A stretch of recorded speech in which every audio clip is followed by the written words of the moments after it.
പെരിയ ബ്ലോഗ്സിലേക്ക് എല്ലാവർക്കും സ്വാഗതം.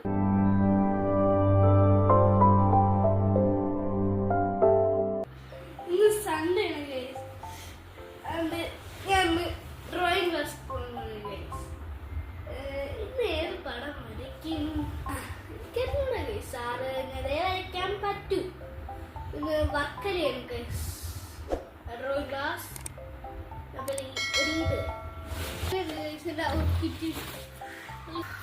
എന്റെ ടീഷർട്ടില് പൈനാപ്പിൾ ഉണ്ട്, എന്റെ ചെരുപ്പിലുണ്ട്, ക്രോസിലുണ്ട് പൈനാപ്പിൾ. എടുത്തിട്ട് നമുക്ക് പോവാം.